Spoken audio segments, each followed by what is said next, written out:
A ver, vamos por aquí, que desde hace rato hay varios días que… 3 días. La tercera es vencida, La ¿no? tercera es la vencida. Sí, bueno. Buenos días, Presidenta. ¿Cómo estás? Bien, gracias.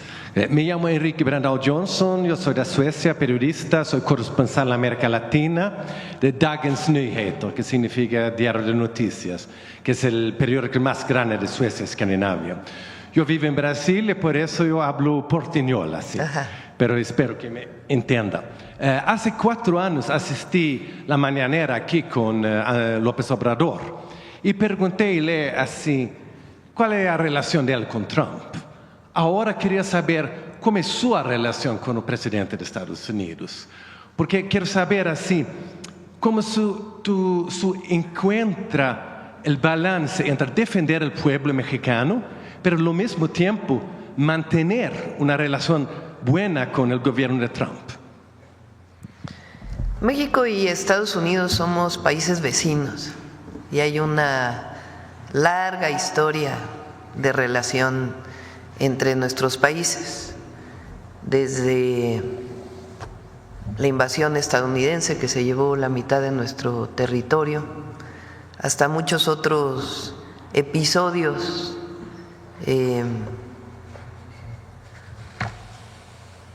que a veces uno no quisiera recordar por momentos de mala relación. Pero también hay momentos de buena relación en la historia de nuestros países. Hoy, por ejemplo, que se habla, hablando de mala relación, que estamos celebrando el 112 aniversario de la formación del Ejército Mexicano. El Ejército Mexicano tiene una gran historia porque se forma con un decreto del Congreso de Coahuila en 1913, después del golpe de Estado de Victoriano Huerta a Francisco I. Madero. El único gobernador que se rebela frente a ese golpe de Estado es Venustiano Carranza, gobernador de Coahuila. Y el Congreso le autoriza a formar un ejército. Y ahí inicia el ejército revolucionario. Por supuesto, después de la gesta heroica del propio Madero, cuando llama a la revolución el 20 de noviembre de 1910. Pero después de este golpe de Estado, inicia la formación del Ejército Mexicano, que viene del pueblo, que es un ejército revolucionario en contra de un golpe de Estado. Quien apoyó ese golpe de Estado fue el entonces embajador de los Estados Unidos en México, Wilson, apoyando a Victoriano Huerta. Después viene un cambio de gobierno y es distinta la actitud de Estados Unidos, aunque ponen sus barcos en Veracruz en 1914. Decía que también hay una parte de una historia muy importante de buenas relaciones. El propio Madero en Estados Unidos, desde ahí viene el Plan de San Luis del 20 de noviembre. Previo a ello, por supuesto, la relación de Benito Juárez con Lincoln, que es una gran relación, o la relación del general Lázaro Cárdenas con Roosevelt. Entonces hay buenas historias y hay historias muy difíciles. Yo pienso que la relación del presidente López Obrador con el presidente Trump fue un buen momento en la relación entre México y Estados Unidos, de mucho respeto del presidente Trump a México, después de momentos difíciles cuando quiso poner aranceles relacionado principalmente con el tema migratorio. Yo tiendo a pensar que va a haber una buena relación entre el presidente Trump y la presidenta de México. Somos 2 países vecinos, no nos vamos a ir a ningún lado, somos socios comerciales y tenemos que hacer el mayor esfuerzo posible para tener una buena relación. Por supuesto que está en la definición de ambos países. En este momento estamos en un periodo pues de un proceso de pláticas, de negociación, frente a este esta decisión unilateral de la posibilidad de poner aranceles a México, a pesar del tratado comercial que tenemos.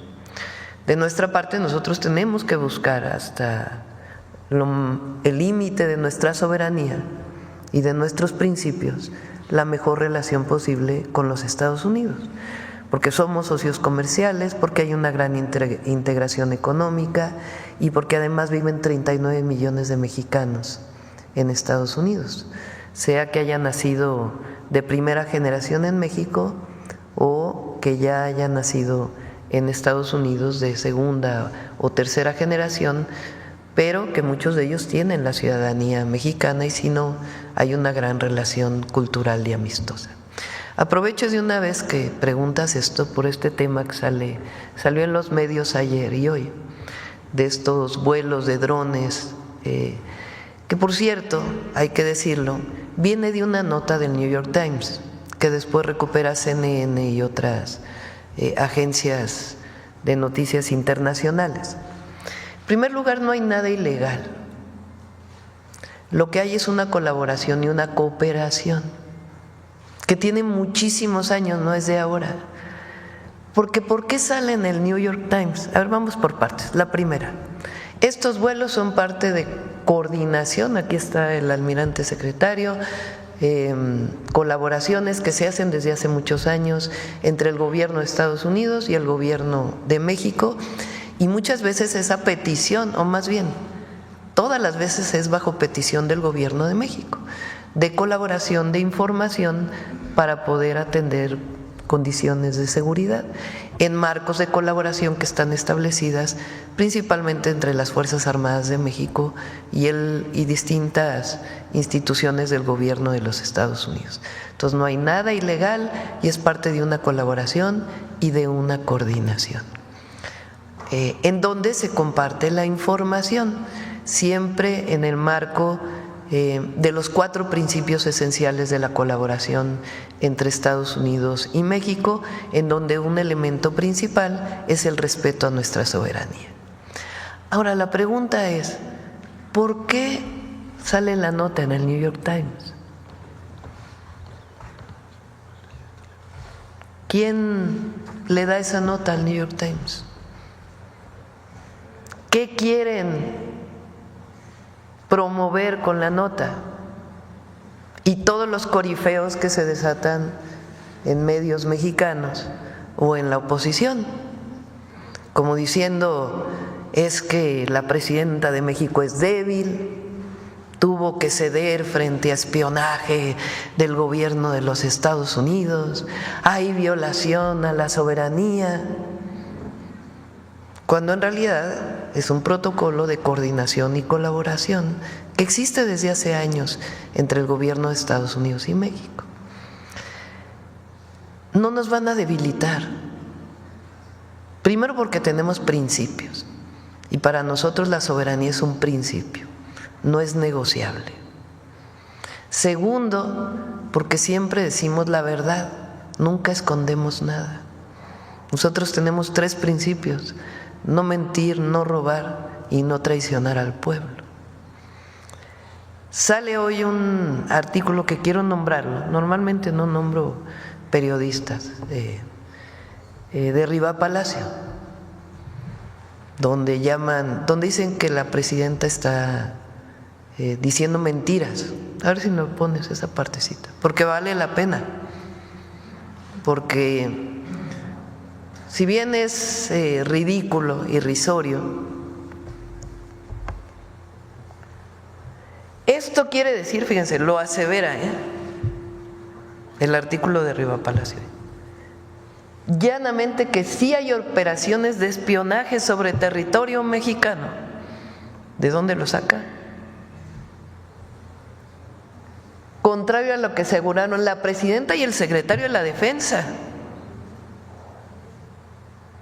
No hay ninguna operación ilícita y es parte de una colaboración y una coordinación que existe desde hace años en nuestro país, y muchos de estos vuelos son a petición del gobierno de México para solicitar tecnologías que México puede no tener y que se hicieron con el conocimiento y autorización del gobierno.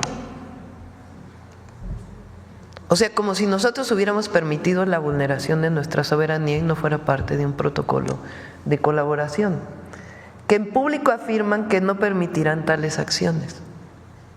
Pero todavía se atreve a decir, una vez más, como sucedió con la autorización para que cuerpos de élite de Marina entren a México a capacitar infantes de Marina mexicanos, si hay permiso, no hay violación a la soberanía, aunque deje expuesto un discurso mentiroso a los mexicanos. Nosotros no mentimos. Y la soberanía no es negociable. Ese es un principio básico.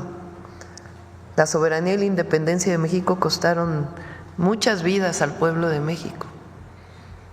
Y nosotros tenemos la responsabilidad y la vamos a cumplir, porque es nuestra convicción y para eso nos eligió el pueblo de México, de defender nuestra soberanía.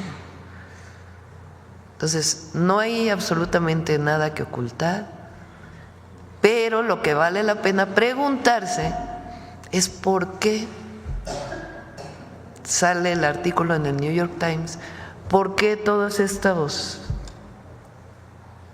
Entonces, ¿por qué tú piensas que salió esa nota en el New York Times? Pues porque quieren vulnerarnos, como si nosotros estuviéramos negociando la soberanía nacional. Jamás. Y no nos van a vulnerar porque el pueblo de México y el gobierno es uno solo. Aquí no hay divorcio. Y nosotros no mentimos nunca. Sí, pero hay tantas amenazas de Trump. Así, él quiere deportar miles de mexicanos, tarifas, aranceles y también una amenaza de colocar soldados americanos en territorio mexicano. ¿Tú no tienes miedo de Trump? No. ¿No? Tengo un pueblo que me respalda. Cuando uno tiene la certeza y la convicción y sabe cuáles son sus principios, ¿por qué uno va a tener miedo? Pero además,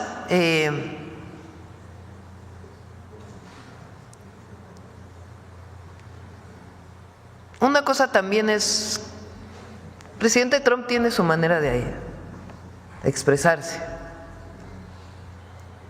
Entonces, primero hay en este momento diálogo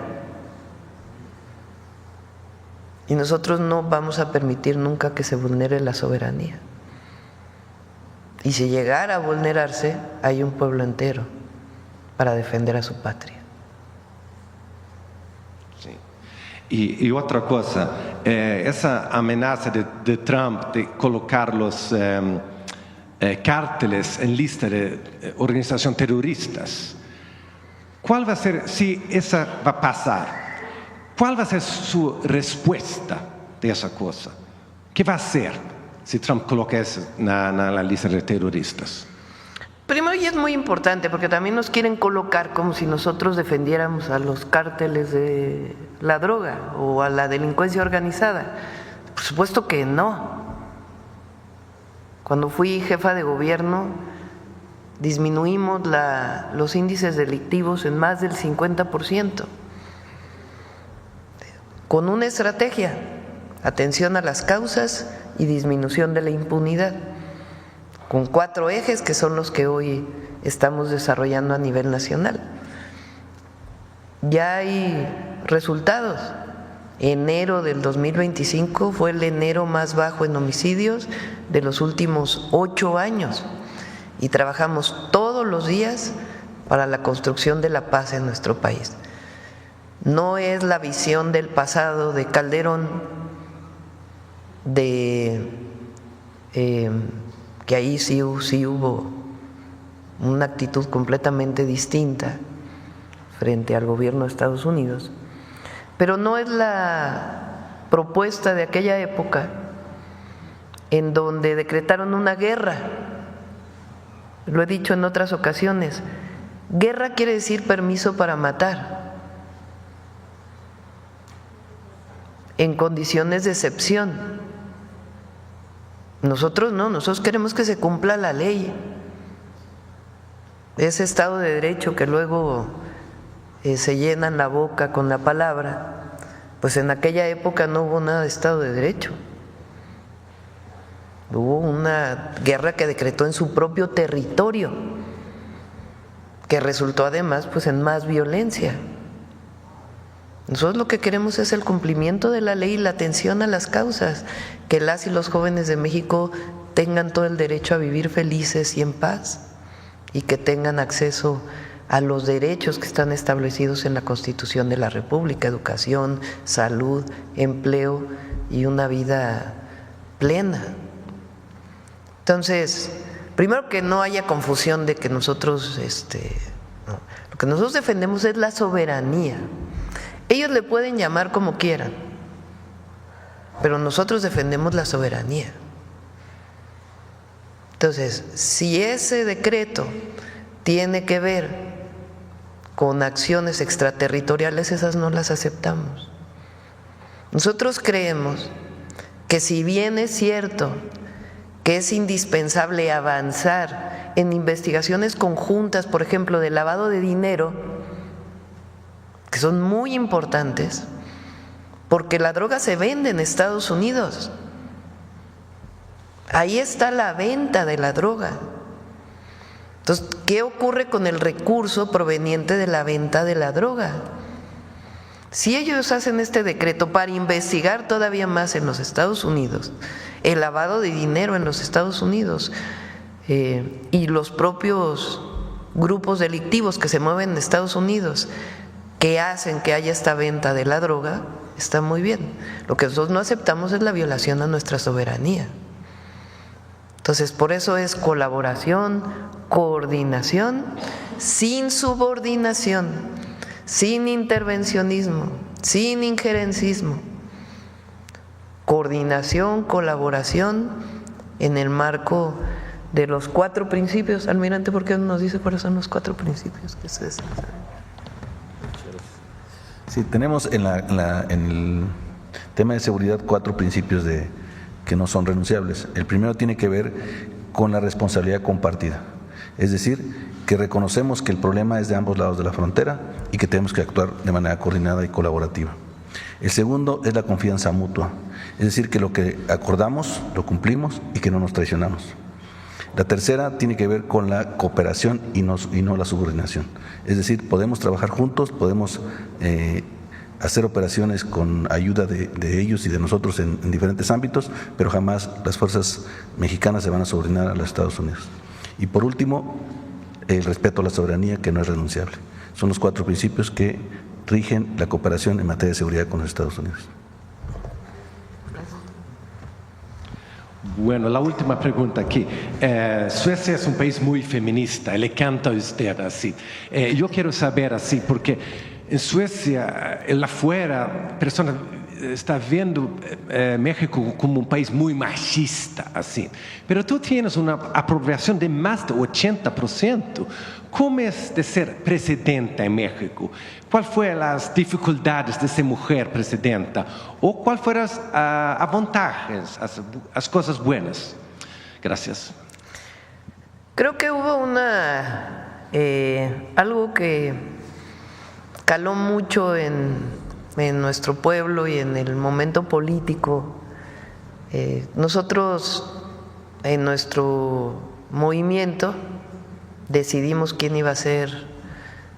En México había una historia de que el presidente nombraba por dedazo al siguiente o al candidato del partido al que pertenecía. Aquí se rompió esa costumbre y el presidente López Obrador dijo que sea por encuesta quien decida, que el pueblo decida quién va a representar en su momento a Morena en la elección. En esa encuesta participamos 6 personas, 5 hombres y 1 mujer. Participó Marcelo Ebrard, participó Adán Augusto López, participó Gerardo Fernández Noroña, entonces por representante del PT, Manuel Velasco por el Verde, ¿quién me falta? Ricardo Monreal, también por Morena, y su servidora, o sea, 5 hombres y una mujer. En ese momento yo salí del gobierno de la Ciudad de México y recorrimos el país los 6, cada uno por nuestra cuenta, y yo utilicé dos ejes centrales en mi recorrido por el país. El primero, debe continuar la transformación de México.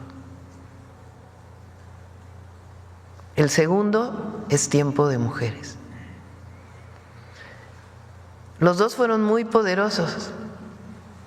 Entonces, de 5 hombres y una mujer, salí arriba en las encuestas que se hicieron.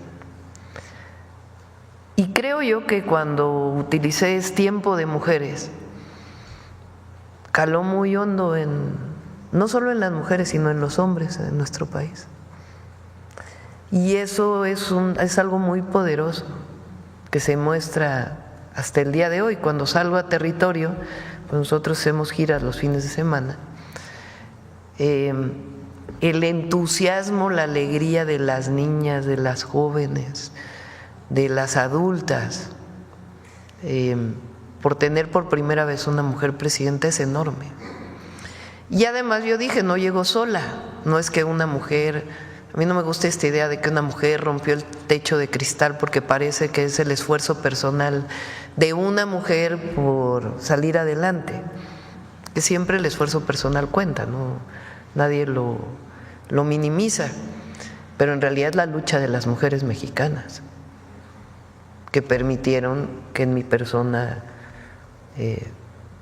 se viera la primera mujer presidenta. Y por eso dije cuando llegué, es presidenta con A, y eso fue poderosísimo. Y también dije, no llego sola, llegamos todas las mujeres mexicanas a gobernar, y eso también es muy poderoso. Así que hay revolución de las conciencias en muchos sentidos. Hay revolución de las conciencias porque hay un pueblo que reconoce hoy su fuerza y su historia y que no va a permitir que haya regresiones. Y al mismo tiempo hay una revolución de las conciencias porque se está rompiendo un machismo histórico en nuestro país. Eso es lo que está viviendo México, por eso es tan fuerte. Muchas gracias. Sí. Buenos días, Presidenta. Gracias. Nancy Flores, de la revista Contralínea. Buenos días a todas y a todos. Presidenta, continuando con este tema de Estados Unidos, preguntarle justamente sobre estas dinámicas que se están desarrollando. Usted acaba de reiterar que el presidente Donald Trump tiene una manera de comunicar. Ayer hizo uso de esta manera de comunicar y se refirió nuevamente al narcotráfico y a la migración en nuestro país hacia Estados Unidos.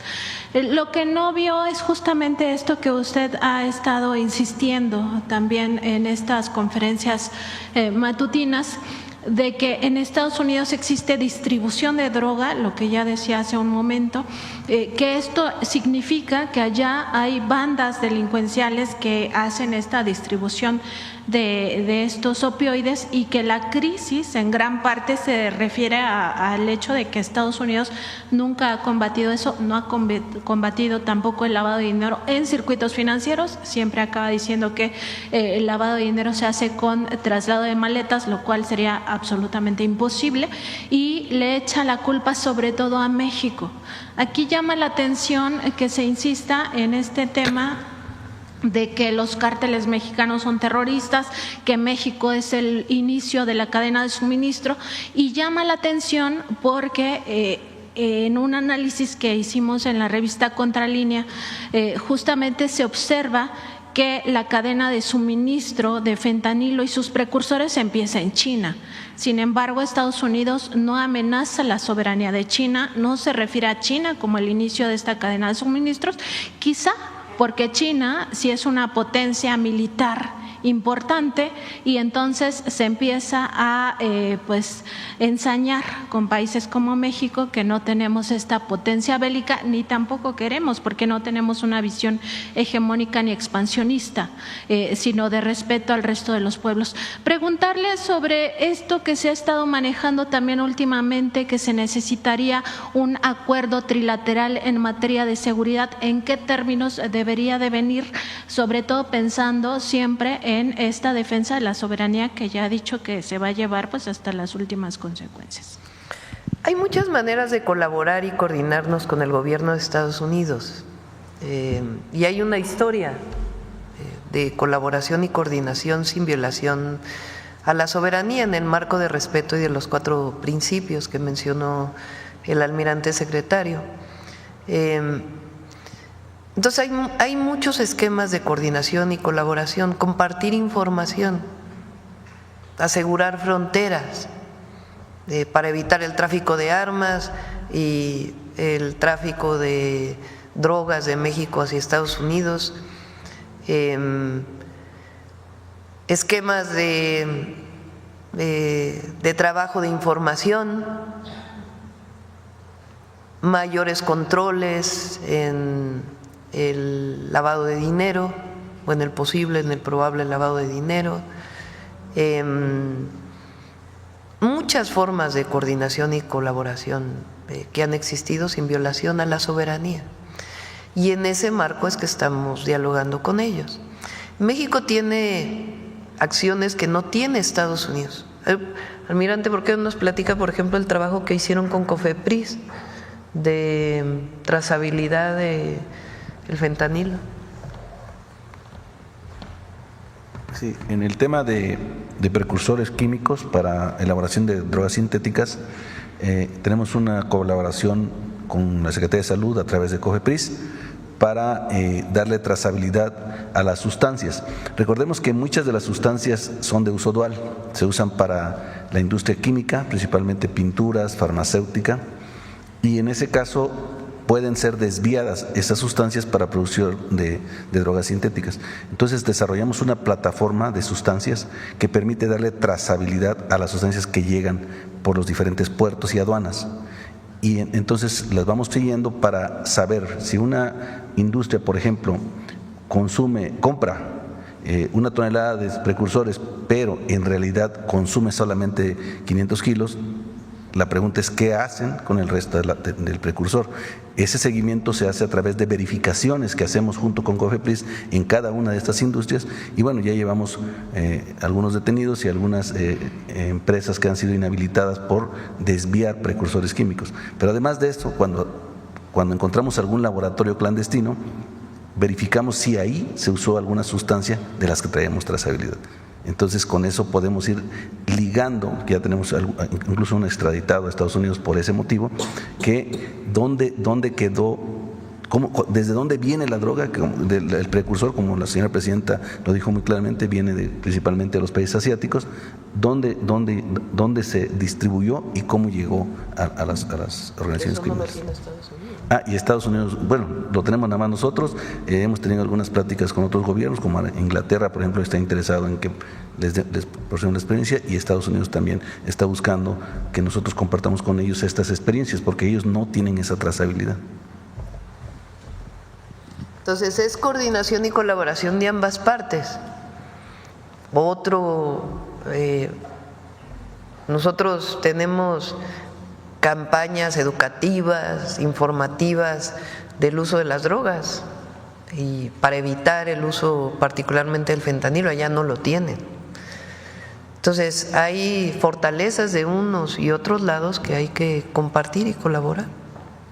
En este mismo tema, Presidenta, preguntarle sobre programas específicos de las agencias de Estados Unidos en México, sobre todo porque en el sexenio pasado se revisó esta actividad de los agentes, de 14 agencias, en aquel marco de la nueva ley de seguridad. Y en ese contexto preguntarle particularmente por programas. Hay un programa que se denomina SIS, SIU, que es una unidad de élite antinarcóticos de adiestramiento. En su momento, el presidente López Obrador la suspendió temporalmente por considerarla que era injerencista. En este caso, preguntarle si en estos nuevos evaluaciones que se están haciendo de la cooperación se iría revisando programa por programa de estas agencias para determinar cuáles no son injerencistas, cuáles sí son realmente útiles para el pueblo de México y si se irían palomeando uno por uno. A ver si usted recuerda, almirante, qué artículo es de la Ley de Seguridad Nacional. A ver si el general secretario en 2020 se modificó por parte del presidente López Obrador para dejar muy claro qué está permitido en México por parte de personal de las agencias estadounidenses. A ver si lo pueden publicar, poner en la pantalla, porque hoy en la Ley de Seguridad Nacional está muy claro qué se puede hacer y qué no se puede hacer, y estamos valorando qué cuestiones adicionales para protección de nuestra soberanía, porque lo que, digamos, no se puede permitir es que hagan actividades que no son parte de la colaboración o de la coordinación. Entonces, estamos en esta evaluación frente a este posible decreto de los cárteles o la delincuencia organizada, porque aquí le llamamos delincuencia organizada, así está tipificado en el Código Penal, de la delincuencia organizada como terrorismo. Entonces, nosotros en nuestro marco jurídico tenemos que fortalecer nuestra soberanía para evitar que haya acciones que estén fuera del marco de la coordinación y la colaboración de nuestra propia Constitución y de nuestras leyes. Entonces, en ese marco se revisa, se coordina y avanzamos, porque nosotros queremos avanzar en la construcción de un país todavía más en paz y en disminuir los índices delictivos. Y como lo dije hace poco, nosotros no queremos que el fentanilo llegue a ningún lado. No solo no queremos que llegue a Estados Unidos, no queremos que llegue a ningún lado, a ningún joven, que no haya adicciones de esta droga tan terrible que provoca tantas adicciones y sobredosis. Nosotros no queremos que haya tráfico de fentanilo, evidentemente ilegal. Entonces, en ese marco, toda la coordinación que sea necesaria y la colaboración. Presidente, y también en el tema de migración hizo una referencia ayer el presidente Donald Trump a que México tenía fronteras abiertas, lo cual claramente pues no es compatible con la realidad. Más allá de esto, preguntarle si su administración tiene registros de cuántos mexicanos migran a Estados Unidos y hubo una disminución, porque la hipótesis es que justamente con los programas del bienestar que se implementaron desde el sexenio pasado y también con el tema de la recuperación gradual del salario mínimo, que ya estamos en términos distintos a lo que estábamos antes, y la generación de empleo digno, pues estos índices de migración de mexicanos hacia Estados Unidos indocumentados pues sería mucho menor que en los momentos más críticos del neoliberalismo. Preguntarle si algún servidor público de su gabinete pudiera venirnos a explicar este punto y si se cuentan con esos registros. Sí, cómo no. Tanto la secretaria de Gobernación como el secretario de Relaciones Exteriores. Belmont, a ver si tienen por ahí la gráfica que presentaron hoy en el gabinete de los encuentros de CBP, para que vean la disminución tan importante que ha habido. Ahí les dejo de tarea las dos cosas, la Ley de Seguridad Nacional y la gráfica, por favor. Por último, Presidenta, en días recientes el expresidente Felipe Calderón pues dio una entrevista a un programa no periodístico, un programa de los espectáculos, justamente para hablar de que él nunca robó, ¿no? Y también que seguramente anda muy activo Calderón, sí. Ya como que debería dedicarse a ser expresidente. Ajá. Y en esa misma entrevista, pues también dijo que seguramente algunos de sus colaboradores lo habían traicionado. Por supuesto que no se refirió al tema de Genaro García Luna y los nexos con el cártel de Sinaloa en un momento en el cual García Luna fue el brazo derecho de este expresidente para la guerra contra el narcotráfico, ni tampoco se refirió a lo que ya conocemos, muchas estafas. La Suavicrema, como se le conoce a la Estela de Luz, es uno de los ejemplos de esto. En contralínea, pues no solo documentamos el robo de la presidencia de la República, porque eso también se cuenta como un robo y lo hizo en 2006, sino también otros elementos a partir de informaciones generadas por la Unidad de Inteligencia Financiera. Por ejemplo, que su fortuna, la fortuna de Felipe Calderón, aumentó 87 millones los 5 años posteriores a su salida de la presidencia y que mucho de ese recurso lo obtuvo a través de asociaciones civiles. Entre ellas, bueno, algunos datos que nos parecen muy interesantes son que contratistas de petróleos mexicanos donaron millones de pesos a esas asociaciones civiles creadas por él y por su esposa. Y esto ocurrió una vez que él dejó el cargo, cuando sabemos que también otro antecedente no solo es que fue expresidente de la República, sino también exsecretario de Energía. Además, está relacionado con esa sociedad llamada ICUE Iberoamérica, radicada en el paraíso fiscal de Panamá, que se relaciona con el traslado de recursos del Infonavit, del que ya habíamos hecho la denuncia, que se había dado millones del Infonavit también a una cuenta de Felipe Calderón por esta intermediación de Iberoamérica, y que movió 17 millones de pesos a través de tarjetas de crédito en un periodo de 2 años. Entonces, preguntarle, Presidenta, por este cinismo del expresidente Felipe Calderón. Muchas gracias. Llama la atención, ¿no? ¿Por qué tan activo? Incluso en la entrevista habla de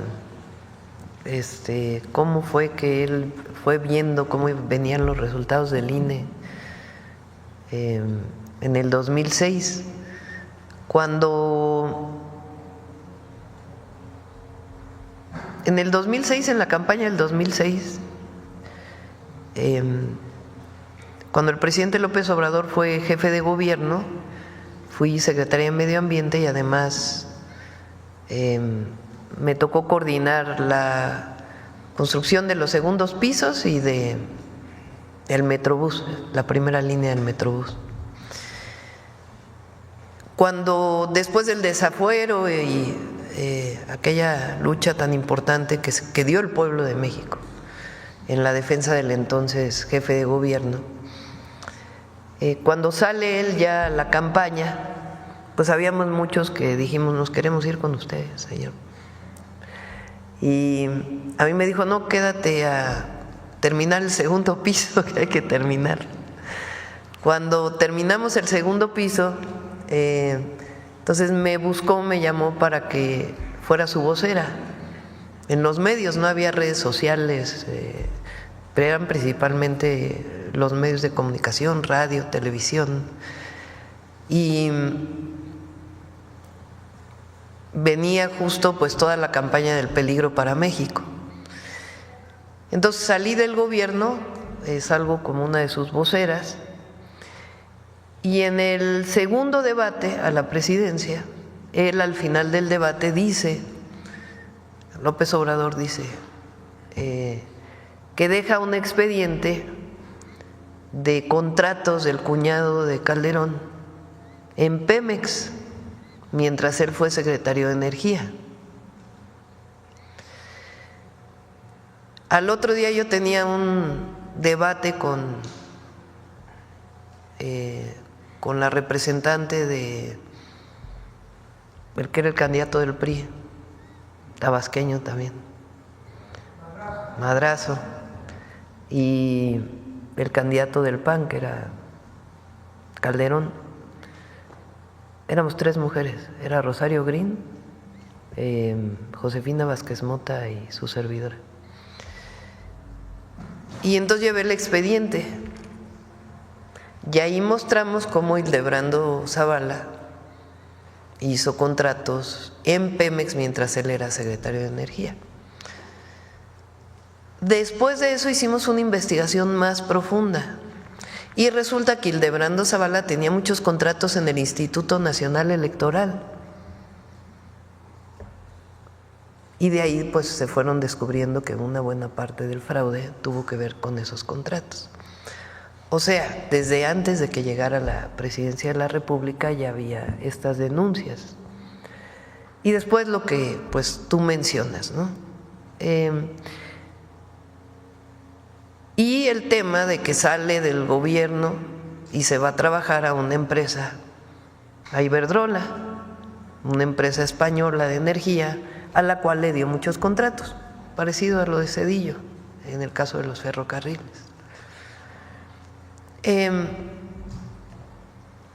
Entonces, pues sí, es muy cuestionable. Quizá el mayor problema, todo es problemático en eso, o todo es denunciable. Pero lo más grave fue la decisión de Calderón de la guerra contra el narco. ¿Cómo es posible? Vean nada más el cinismo.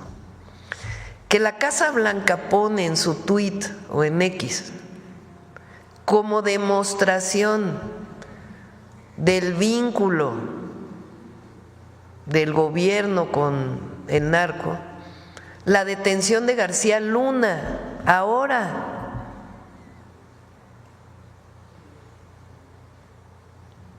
Y el entonces presidente, espurio, porque llegó con un fraude electoral, el entonces presidente no menciona nada de eso, ni dice nada de García Luna. No, bueno, sí dijo que él lo volvería a hacer, que no se arrepiente de nada. Entonces, pues, ya, para la valoración del pueblo de México de la historia y los momentos no muy buenos de la historia de México. Bueno, ya le corresponde acá. Buenos días, presidenta. José Manuel Fuentes de Capital 21, corazón de la capital. Preguntarle sobre el tema de inversiones, porque ayer la presidenta del Banco de Santander, Ana Botín, destacó que pues México es un país ideal para invertir, pero quiero citarla para que me dé su opinión, presidenta. Dice… muy buena declaración, le agradecemos ahí sí, a la presidenta del Banco Santander. Dice, México es el país probablemente de todos los que estamos donde vemos mayor potencial de crecimiento. Continúa, el peso ha sido de las monedas más fuertes en los últimos años y a pesar de todo lo que está ocurriendo, sigue siendo una moneda que está aguantando mucho mejor que otras, por ejemplo, el euro. Esas son las declaraciones. Pues solito se explica, ¿no? Sí, mañana viene, vamos a ver si Netflix va a hacer una inversión muy importante también en México. Vamos a ver si viene mañana aquí a la mañanera. Hay muchísimas oportunidades de inversión. Ayer además se lanzó el Hecho en México, que fue un buen evento de la Secretaría de Economía, que es parte del Plan México. Entonces, todos los días trabajamos por el país. Gracias, presidenta. También en otro tema que tiene que ver con vivienda, en la cuestión de la capital, la jefa de gobierno, Clara Brugada, pues continúa con la política de vivienda que usted dejó como jefa de gobierno. La jefa de gobierno dijo que en este año pues se tiene planeado la construcción de 5,000 viviendas. También se va a invertir en este rubro 9,000 millones de pesos. También mencionaba de que en adelante ya no se va a poder construir ni una vivienda en cerros y en zonas verdes o en zonas de conservación. Preguntarle cómo va a ayudar su gobierno para esta situación, porque como bien dije ahorita, cuando usted era jefa de gobierno, pues se enfrentó al cártel inmobiliario, que pues ya le habían echado un ojo al bosque de Chapultepec, que es una zona muy rica, y que ya querían hacer un desarrollo inmobiliario, presidente. Es muy buena jefa de gobierno, Clara. Es una mujer honesta, hiperactiva, que quiere mucho la ciudad, la conoce y está haciendo un excelente trabajo. Y colaboramos con ella en muchos temas, tema de vivienda, Vamos a terminar la línea 12 hacia el poniente, que es un pendiente que se quedó ahí desde hace muchos años. Se va a terminar el Insurgente hasta Observatorio. Hay algunos pendientes en la cuarta sección del Bosque de Chapultepec. Vamos a hacer este año juntas el cablebús de Tlalpan, que esa fue un pendiente mío desde que fui delegada de Tlalpan. Lo vamos a cumplir ahora, y ella también trae otros proyectos de cablebuses, de utopías. Muy buena jefa de gobierno. Por último, Presidenta, aprovechando que está el secretario de Marina, el almirante, preguntarle sobre un cuestionamiento que yo hice hace unas semanas sobre la isla Bermeja. De esta isla, ¿qué pasó con ella? Algunos dicen que es fantasma, que no existió, algunos dicen que sí. Entonces, preguntarle sobre este tema, ahorita que Donald Trump está hablando mucho del Golfo de México, es un tema también que sale a colisión. Almirante. Bueno, se hicieron amplios estudios sobre la isla Bermeja.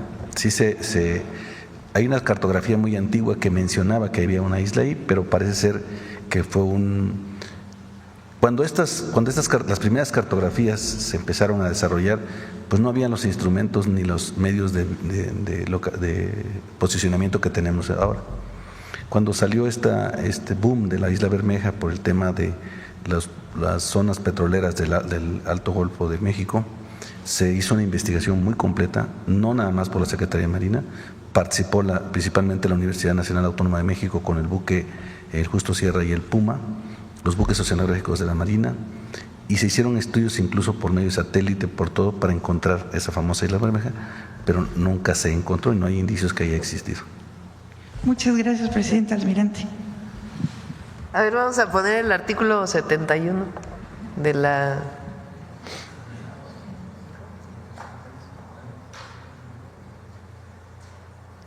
Dice, este fue modificado en 2020, ¿no? Los agentes extranjeros deberán observar las siguientes disposiciones. Solo podrán desarrollar las actividades de enlace para el intercambio de información con autoridades mexicanas en términos de lo dispuesto en la acreditación que se hubiese expedido a su favor. 2. No podrán ejercer las facultades reservadas a las autoridades mexicanas ni podrán aplicar o ejecutar las leyes extranjeras en territorio nacional. 3. Deberán abstenerse de realizar gestiones directas ante autoridades distintas de la Secretaría de Relaciones Exteriores o de las dependencias que corresponden en términos de los respectivos convenios de cooperación internacional suscritos por el Estado mexicano en materia de seguridad y que contribuyan a preservar la seguridad nacional. 4. Deberán poner en conocimiento de las autoridades mexicanas que corresponda, en términos de los respectivos convenios de cooperación internacional suscrito por el Estado mexicano en materia de seguridad y que contribuyan a preservar la seguridad nacional, la información de que se alleguen en el ejercicio de sus funciones. 5. Deberán presentar ante las Secretarías de Relaciones Exteriores y de Seguridad y Protección Ciudadana un informe de carácter mensual en las materias relativas a los convenios de cooperación bilateral suscritos por el Estado mexicano en materia de seguridad y que contribuyan a preservar la seguridad nacional.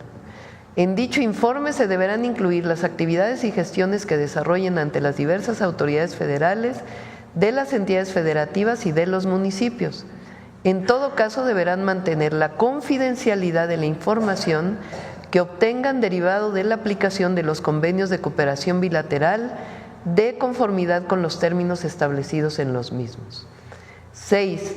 Tendrán prohibido realizar o inducir a terceras personas a realizar detenciones, a realizar acciones tendientes a la privación de la libertad, a allanar la propiedad privada, cualquier otra conducta que resulte violatoria de la Constitución Política de los Estados Unidos Mexicanos y las leyes nacionales aplicables. 7.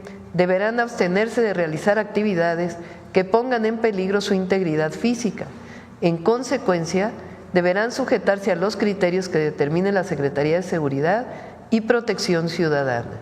Y 8, solo podrán portar las armas de fuego que en su caso les autorice la Secretaría de la Defensa Nacional. Esto fue modificado el 18 de diciembre del 2020. Bueno, y también migración, para que… No es la anterior, es la… porque ahí no se ve, es… Fíjense, los encuentros hasta antes de que llegara el presidente Trump, encuentros se refiere a encuentros de personas con CBP, que es una institución de Estados Unidos, ya en los Estados Unidos, de personas que cruzan la frontera. La disminución, si recuerdan, de diciembre, que era del 2023, que llegó a ser de casi 12,000, a enero del 2025, que llegó a ser de 3,000. Después viene una disminución muy importante, que es la entrada del presidente Trump. ¿A qué corresponde esa disminución? A que desaparece esta forma de entrar a Estados Unidos legal que se llamó CBP-1, que era esta forma de asilo de personas extranjeras, principalmente no mexicanas, que llegaban a la frontera con Estados Unidos. Cuando llega el presidente Trump, desaparece el CBP-1, que era una forma de asilo de personas, muchas de ellas venezolanas, cubanas, de otras nacionalidades que llegaban a Estados Unidos. Cuando desaparece CBP-1, pues se reduce todavía de manera muy importante. Hoy los encuentros están en su nivel más bajo, pues, de la historia reciente, en 367 personas el día de ayer. Ahora sí. Buenos días, Presidenta. Norma Ramírez, de Milet, México. Presidenta, nos llegó una solicitud del señor Jesús Rodríguez, persona de la tercera edad, que se encuentra desesperado y solicita su intervención para que le regresen su dinero que fue embargado, producto de su liquidación del Infonavit, IMSS y sus ahorros, que hacen un total de 400,000 pesos. Ya tiene 7 años tratando que le regresen su dinero, pero ha recibido puras negativas. Por eso solicita de su intervención, Presidenta, para que le regresen su dinero, ya que están violando sus derechos. No sé qué posibilidades haya de que pues usted pueda intervenir para ayudar. Si nos das la gestión con Adriana, lo atendemos. Gracias, Presidenta. En otro tema, las asociaciones de jinetes, entrenadores, propietarios y criadores de caballos de carreras del Hipódromo de las Américas, todos unidos, solicitaron unirse con las autoridades de la Secretaría de Gobernación sin que a la fecha lo hayan logrado. Después de más de 2 meses que la empresa permisionaria no ha ofrecido carreras, ahora pretende bajar el monto de los premios que ofrece, los cuales en los últimos 4 años no se han incrementado y ahora la situación es insostenible. Aunque el director de Asuntos Jurídicos y la directora de Juegos y Sorteos de la Secretaría de Gobernación recibieron y conversaron con representantes del gremio hípico designado, a la fecha no se han reunido, por lo que le solicitan, Presidenta, su intervención para que sean atendidos, escuchados, pues está en peligro muchos empleos. Además, todas las consecuencias que implica esta actitud de la permisionaria. Es conocido que dicha empresa, cuyo principal accionista es la empresa española Codere, que mantiene el 84% del paquete accionario, hace mucho tiempo tiene graves problemas financieros y es necesario ponerle en orden para que cumpla con la autorización que ostenta en las 52 hectáreas del bien inmueble que es propiedad de todos los mexicanos. Ellos solicitan, Presidenta, reunirse, que alguien nos escuche de la Secretaría de Gobernación para exponerle la crisis que están viviendo. Sí, Rosa Isela es de primera. Trabaja de las 24 a 28 horas al día. Y sí, seguramente se reunirá con ellos. Se lo agradezco, sí. Presidenta, gracias. Buenos días, Presidenta. Emir Olivares, del periódico La Jornada. Retomar este tema con algunas precisiones, con el tema de la relación con Estados Unidos.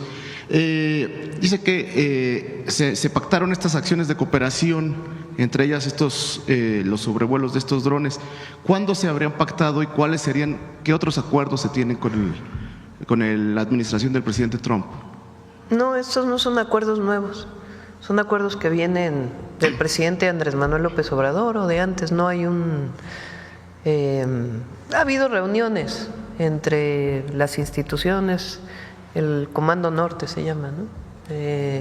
Con el secretario de la Sedena, con el secretario de Marina, pero no hay un acuerdo particular ahora, al revés, estamos justamente en ese trabajo de qué acciones adicionales de coordinación y colaboración en el marco de nuestra Constitución y las leyes podemos seguir desarrollando, que nos ayudemos mutuamente. Pero no es esto de que supuestamente entramos ahora a una negociación particular.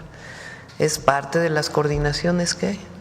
¿Ya se tiene fecha para la reunión en el tema de seguridad, Presidenta? Hay conversaciones entre la Secretaría de Relaciones Exteriores y el Departamento de Estado de los Estados Unidos y siguen estas conversaciones. Ahora, usted hablaba hace un momento que quieren debilitarla. ¿A quiénes ubica como que quieren tienen este objetivo? O sea, ¿para qué sacan esta nota en el New York Times? Ustedes que son tan buenos reporteros. ¿Cuál es el objetivo? Esa es mi interpretación, ¿no? Por supuesto puede haber otras interpretaciones, pero como si hubiéramos negociado quién sabe qué cosa entre la llamada del presidente Trump con su servidora. Y para cerrar el tema, ayer… Eso es lo que están queriendo decir, porque eso es lo que vienen todos los… Sí. La presidenta no va a negociar nunca la soberanía nacional, jamás. Ayer el presidente Trump insistió en el asunto de que parte del país está bajo control de los cárteles. Estas afirmaciones, Presidenta, esta forma de comunicar del presidente Trump, no ponen o no afectan las negociaciones que se están dando en la materia de seguridad y en otros temas. Estamos de acuerdo, lo dije desde que la Casa Blanca sacó su comunicado el 20 de enero, creo que fue del propio 20 de enero. Hice un video, grabamos de que no aceptamos esa aseveración. Al mismo tiempo también dice que se lleva bien con México. Entonces, nosotros tenemos la obligación de buscar siempre un acuerdo con los Estados Unidos en el marco de nuestros principios y por supuesto de la Constitución de la República. Y cuando habla de que ofrece ayuda, ¿se aceptaría esta ayuda o es…? En el marco de la coordinación y la colaboración, sin violar nuestra soberanía. Entonces, el presidente López Obrador y los presidentes anteriores, con una visión completamente distinta, a esta modificación a la Ley de Seguridad Nacional que hace el presidente López Obrador, o que propone al Congreso y que el Congreso la acepta, pues no estaba antes, ¿verdad? Entonces se ponen límites a la participación de las agencias en México y esos límites pues tienen que ver con los marcos de colaboración, de coordinación en el marco de nuestras leyes. Entonces, cuando dicen ayuda, pues es en el marco de la colaboración, de la cooperación y de los 4 principios que estableció claramente el almirante. Bueno, muchas gracias, presidente. Este tema, en cuanto ayer se dio una polémica, pasando a otro tema, por la afiliación a Morena de varios personajes políticos, entre ellos el senador Miguel Ángel Yunes. Una respuesta inmediata de la gobernadora Nale de Veracruz. ¿Esto no afectaría la unidad del movimiento, presidenta? ¿Hasta dónde se puede o no? O ¿cómo se va a resolver? Pues tiene que resolverlo las instancias de Morena. Tiene una excelente presidenta Morena, Luisa María, el comité ejecutivo es buenísimo, tienen sus propias instancias de honestidad, de justicia para dirimir cualquier problema que haya interno. Entonces, Morena es un partido muy fuerte, muy sólido, no creo. Y bueno, pues tiene que resolverse este tema, ¿verdad? Porque pues sí hay distintas opiniones. ¿Usted cuál es su cuál es su opinión de estas afiliaciones, presidente? Se lo dejo a la presidenta de Morena. Yo creo que a mí me toca desde la presidencia fortalecer a nuestro movimiento y que no se entienda nuestro movimiento como un partido político, porque eso evidentemente no, sino lo que representa nuestro gobierno, que finalmente es el anhelo del pueblo de México por la justicia. A quien está hoy a cargo del partido le corresponde también mantener la unidad del partido y también los principios del partido. Entonces, pues ya ellos tendrán que decidirlo. Sí, pues tendrán que decidirse al interior. Miren qué bueno que haya debate. No hay pensamiento único al interior de Morena y eso también es bueno. Y que en todo caso haya debate y que se defina en esa discusión qué es lo que le conviene a Morena.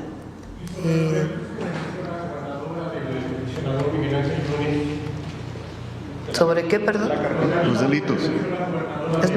No escuché bien, discúlpame. Sobre los delitos que bueno, pues que se investigue, pues sí. En torno a el señor Miguel Ángel Yunes. Pues sí, ya que lo diga Rocío, pues la gobernadora. Yo estoy hablando del tema interno de un partido político de Morena, del cual provenimos, y de lo que nos corresponde. Entonces, yo creo que se abra el debate, está bien, eso es algo bueno, siempre, y que se fortalezca siempre los principios y resguardar el movimiento. La política, decía el presidente, es principios y eficacia, ¿no? Lo dice en su libro también y fue parte de su conducta, y lo dijo el presidente López Obrador, pues porque fue quien formó Morena, quien condujo durante años este movimiento. Los diputados locales recuerdan todos los ataques que hizo Yunes a funcionarios en la campaña, es lo que también ellos... Tienen que definirlo al interior de Morena, que haya debate interno y que resuelvan.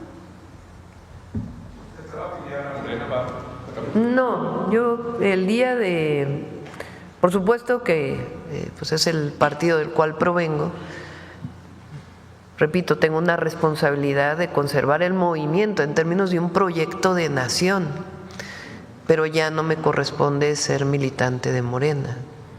De hecho, la última vez que estuve en el Consejo Nacional de Morena, pues puse licencia a mi militancia, porque así debe ser. Presidenta, y en otro tema, recientemente también en la jornada publicamos una serie de reportajes en torno a la situación en Oaxaca. Se habla de que el gobernador ha tomado o aplicado algunas medidas impopulares, la misma ciudadanía se ha manifestado, hay incremento o reportan incremento de la delincuencia, desapariciones forzadas, feminicidios, casos de corrupción, falta de medicamentos. ¿Se ha tomado nota al respecto, presidenta? ¿Hay alguna investigación al respecto? También se habla de esperar a la revocación de mandato y que el pueblo se exprese. Hay un movimiento ya esperando en ese sentido. ¿Qué opinión le merece y si ha tomado alguna nota al respecto de lo sucedido en Oaxaca? Pues, a ver, como gobierno de México le corresponde particularmente a la Secretaría de Gobernación cuando hay conflictos sociales, sea con el gobernador o no, apoyar para ayudar a resolverlos. Ya el propio tema del gobernador, pues que le corresponde, si hay alguna denuncia, pues que se presente, evidentemente. Y pues le corresponde al pueblo de Oaxaca. Esta idea de que del viejo prismo, de que la presidenta decide quién se queda y quién se va en los gobiernos estatales es muy equivocada. Sí, o que juzgue a los gobernadores o no, pues tengo mi opinión, evidentemente, pero nos corresponde gobernar para Oaxaca igual que gobierna el gobernador. Y si hay algún problema, si hay alguna denuncia, que se presente. Y si el problema es de gobernabilidad, de gobierno y demás, pues ahí está la Secretaría de Gobernación para ayudar a resolver los conflictos al gobernador. Si hay elementos, se indagaría, se iría a fondo, Presidenta. Pues quien tenga los elementos que presente la denuncia. Por eso digo, no nos corresponde a nosotros estar juzgando a los gobernadores. Trabajamos las 32 entidades de la República y la presidenta y su gabinete para fortalecer la gobernabilidad, la paz y el desarrollo con bienestar de nuestro país. Esa es nuestra obligación. Si hay algún problema con un gobernador o gobernadora, pues tiene que definirlo el propio pueblo, en este caso de Oaxaca, y si hay un problema relacionado con algún conflicto social o de otro tipo, pues interviene siempre para apoyar la Secretaría de Gobernación. Muchas gracias. Bueno, va la última pregunta porque hoy tenemos que irnos temprano allá a Nuevo León. Vamos por acá, a ver. Buenos días, Presidenta. Jordana González, de Ruido en la Red. Retomando el tema del lanzamiento de Hecho en México, se hablaba de que se llevará a la mesa de negociación en la que participará el secretario de Economía Marcelo Ebrard entre México y Estados Unidos. Preguntarle cuál es la importancia de que esta iniciativa se lleve a esta mesa de alto nivel. Son paralelos, o sea, más que llevar el tema Hecho en México a la negociación con Estados Unidos frente al tema de los aranceles, más bien es parte de nuestro Plan México, que lo vamos a seguir desarrollando. Evidentemente nuestro objetivo es que no haya aranceles con Estados Unidos y que continúe el tratado como está y que venga su proceso de revisión en el 2026. Pero de todas maneras nosotros pues tenemos este plan de desarrollo de nuestro país y ahí Hecho en México es uno de los elementos, porque lo que queremos fortalecer pues es la producción nacional. Y en ese sentido, pues es muy importante esta marca. Entonces sí es parte, pero realmente ahí pues es más bien, por ejemplo, ayer se volvieron a publicar lo de los aranceles de aluminio y acero. Nosotros hemos manifestado, y lo va a llevar el secretario de Economía a la mesa de trabajo con el secretario de Comercio, de que en el caso del aluminio y el acero, México es deficitario, no es superavitario. Es decir, Estados Unidos exporta más aluminio y acero de lo que importa. Entonces, en ese sentido, no vemos que tenga aplicación el tema de los aranceles para nuestro país. Son temas que se van a llevar mañana.